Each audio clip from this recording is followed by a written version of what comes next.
Hi, hello everybody. Welcome back to Kat's Cooking Kitchen. I'm afraid I've been off for a while due to my decreased energy levels, been quite low, but I haven't stopped thinking about things. One of the things that I had as a kid were fried leftover potato cakes. Called them potato pancakes, or latkes, depending. So today I want to make some potato pancakes. And I'm going to throw a bunch of stuff in a bowl. I kind of have a recipe in front of me here that guides me, but I'm not following it. I'm just using it as my base for ideas on how to do what I want to do. So I fried some bacon. And I have let it go really, really crispy. It may look burnt to you, but it really, well, to some of you it is burnt. To other people that like breaking bacon, it's not.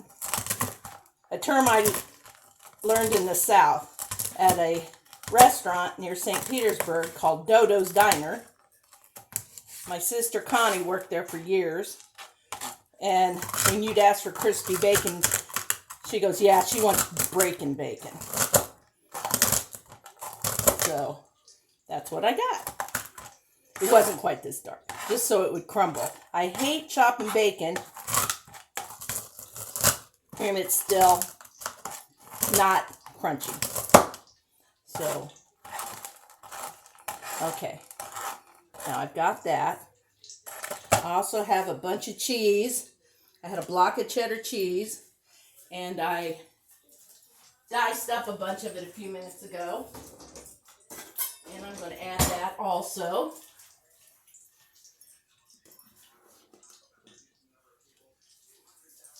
I want cheesy bacon potato pancakes. Think they're going to be yummy. I know they're going to be yummy. They got cheese and bacon in them. I mean, yeah, there you go. Daisy's down there at my feet. And I dropped a piece of cheese, so guess where that went? I don't think it hit the floor. She's really good at catching stuff midair. Just a second, I have to give one to the other puppy. There you go, Belle. Okay, here's our cheese and our bacon.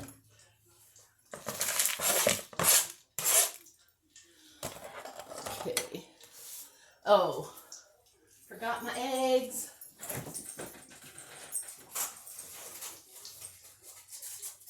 Tried to have everything out I might need. Take a couple eggs. Okay. Now, I'm going to chop some onion real quick. And my garbage bowl right here that I can throw all my papers.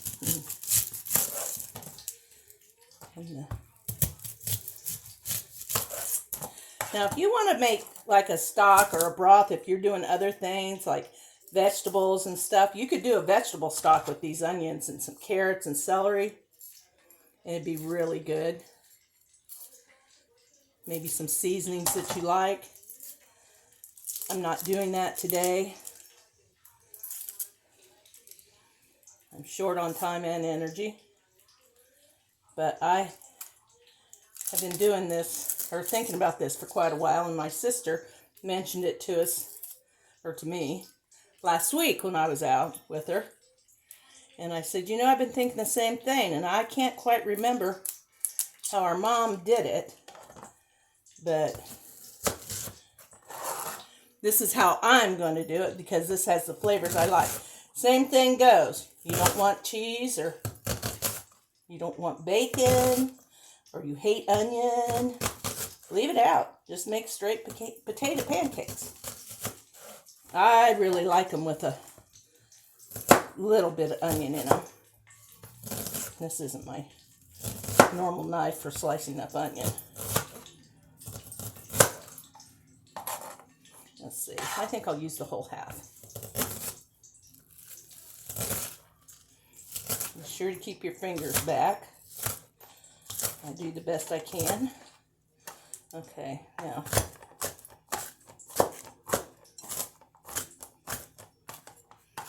probably pulse these in my little chopper.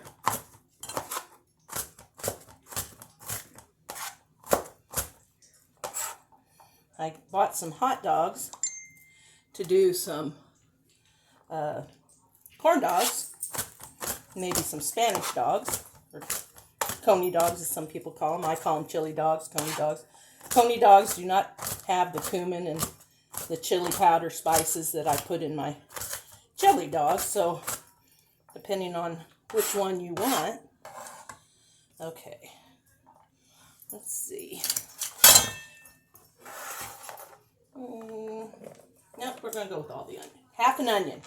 Okay, so we had about 6 or 7 slices of bacon.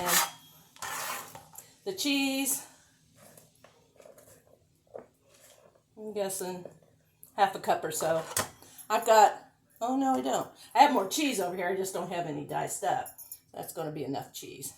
Now, I want to know how much of the potatoes I'm putting in. I have bought, I didn't have any leftover potatoes. I got some, but then I found this in the fridge, and it needs use. These are Bob Evans potatoes. So I'm going to use a couple cups, or there's 2 cups. That doesn't leave me too much left, so let's just go ahead and use the whole package. It's 24 ounces of potatoes, this container. So I'm guessing about 2.5 cups is what I poured in there. Okay, so I want to get this stuff mixed up before I start adding my salt, my pepper, some flour to bind, my eggs to bind. Oh, those look good the way they are, I'm telling you. I don't think I'll have to use too much flour. Okay, now I'm going to use some baking powder. And using 1 cup tells me to use 2 teaspoons, so I'm going to use 1 tablespoon. Now, mind you, the recipe I'm following does not have the ingredients that I have in here, but it is a basic potato pancake recipe. And it did have, 2 eggs. I think I'm going to stick with 2 eggs until I see it mixed up. Otherwise, I might add 1 more.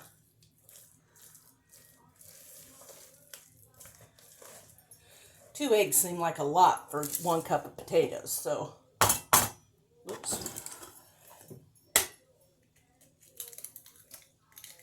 Okay, that's that. And there's the second one. Now, I'm beat them up here in the corner and then mix them in. I'm going to use a little flour, but I don't know how much yet.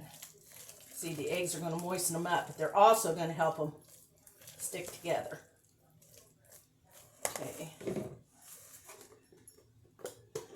going to use a little salt. Well, about a teaspoon of salt. I'm not going to measure my pepper.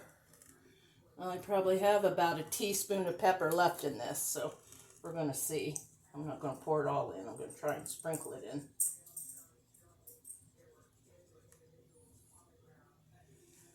No? Only used about half of what was left.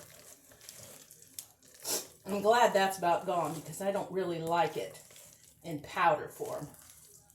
I want ground, I want pepper flakes or chunks of pepper, cracked pepper in it, not ground. Okay, now, I'm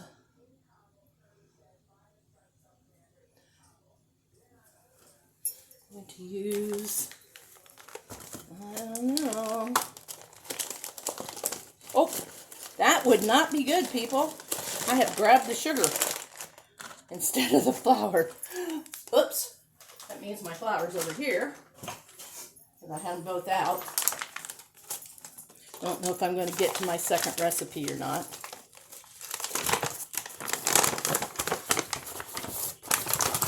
And it also said to use a cup of flour. So a cup of potatoes seems a little heavy. So I might use 1 cup of flour for the 2.5 cups. Oh, that's a lot of flour, half a cup. We may not use more than that.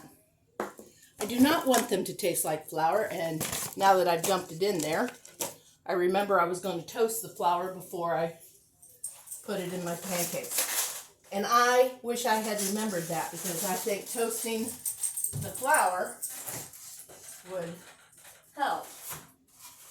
Just like when I make a roux and I add flour to it, I brown the roux so that my gravy doesn't taste like flour.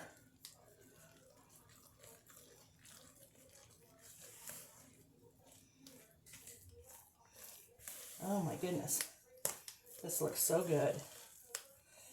And the consistency seems just right. Now, you can use raw potatoes for this, and if you do, you would want to add a little milk. But if you grate a bunch of potatoes, you have to squeeze them dry and try and get all the water out of them, and I don't have to do that if I'm using these store-bought. And I'm telling you, if you guys haven't tried the Bob Evans fried potatoes, you really ought to when you're in a pinch for time and you're either out of potatoes or you don't have any, or you don't want to take the time to boil them and mash them. These are done in about 7 minutes in the microwave, and they are delicious. Oh yeah, this wasn't in the recipe either, but I want to add a little bit of garlic. Not a terrible amount. About 3/4 of a teaspoon.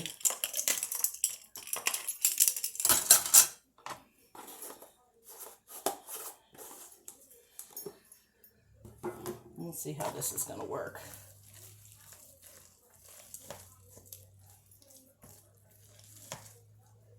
Okay. Is this hot yet?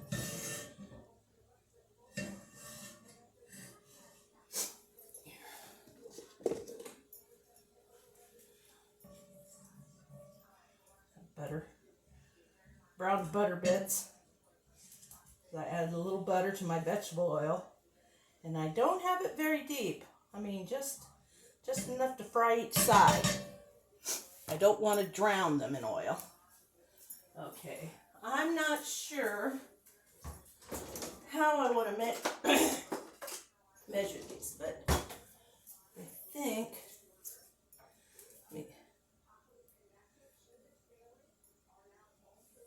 oh, that's hot. That's hot enough.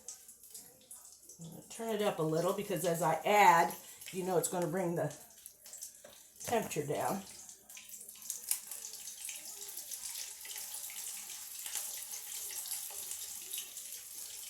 I might need to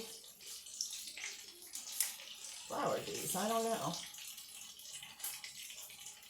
I spread them in a little flour. But right now it's working pretty good. We're going to squish them down a little bit.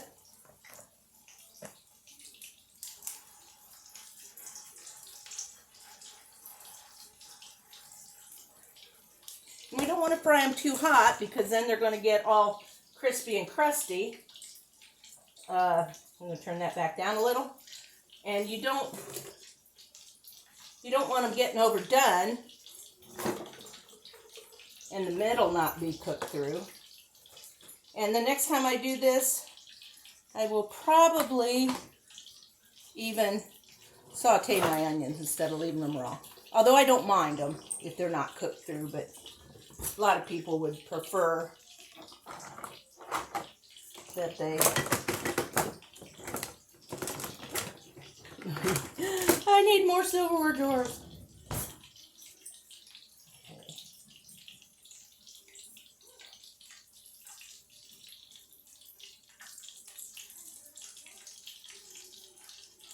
You're going to see as I turn them, I can squish them a little thinner.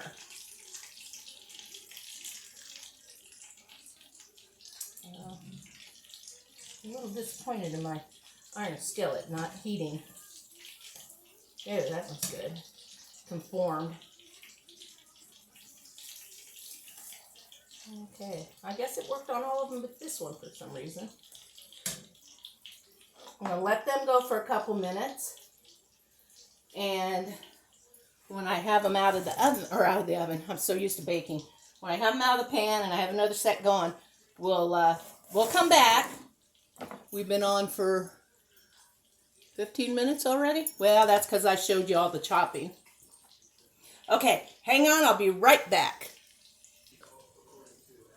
Hi. We've got our first round of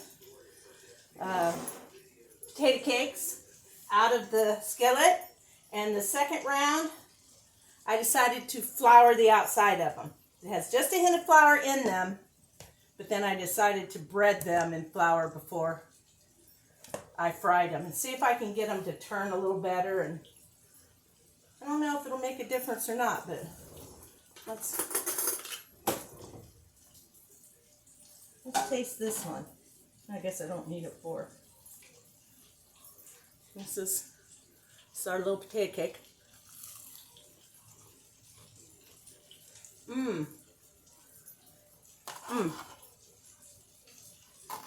Boy, I wish you were in here.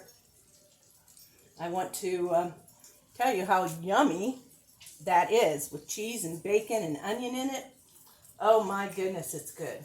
So good. I didn't have to have another little bite. I'm going to let it cool off just a bit. And then I'm going to ask my husband to come taste it. See what he thinks. Let's see how we're doing here. Oh, pretty. Flour's doing a pretty good job here.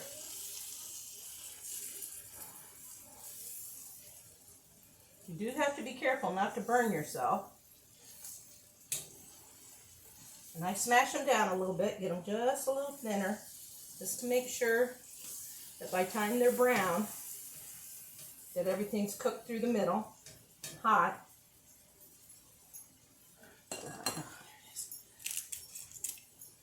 Some of this stuff off my hands.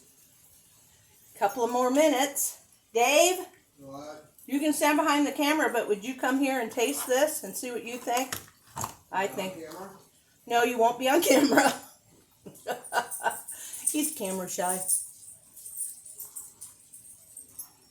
If I could figure out a way to do it without me on camera, I'd probably do that too. Just taste that and tell me what you think.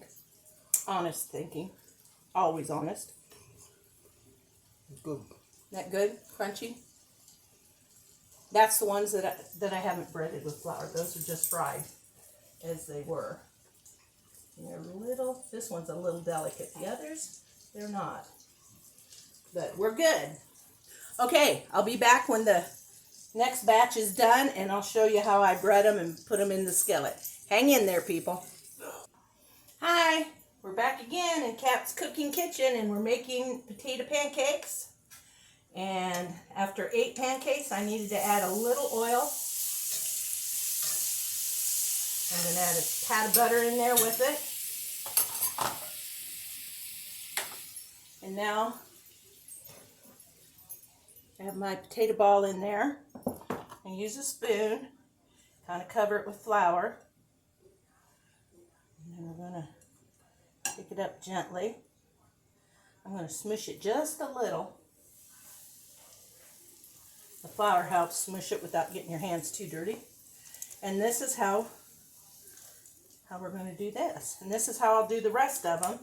And I won't be having to keep that on camera since you're going to see both ways I've done them. I haven't tasted the breaded or the breaded ones yet, but I'm sure they're going to be yummy. Maybe have a little bit more hint of a crunch on it when you fry it.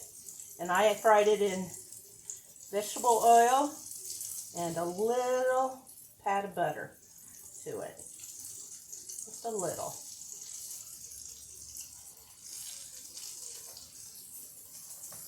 Potatoes and butter, they go so well together. Ugh. Okay, see how I was patting it down a little bit? Then I gently pick it up. And be careful because they will break apart if you only pick up half of it. You got to get all your fingers under it. And then I'm smashing it down a little bit in the skillet. Okay. Oh, I'm a mess. Hate getting my hands messy. Okay, here we go. This is a fried, breaded potato cake. And I think they can use a little more salt. So I'm just going to sprinkle a little salt on that. I'm sure it's still going to be hot.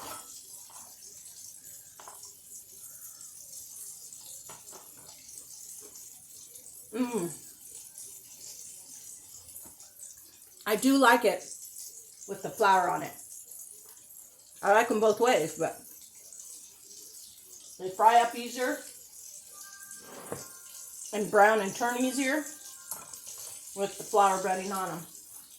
And these are already getting pretty brown, it looks like. Got to turn my heat back down after I added my oil. There was barely enough oil just to cover the bottom.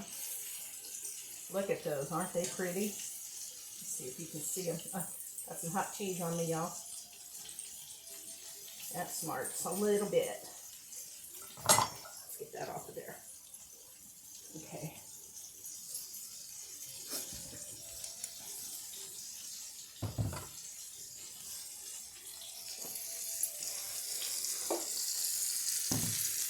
No, where's the skillet? Ah, it's me. Not very good at moving the camera over stuff. That's the bread. And there they are, frying away. And they are good.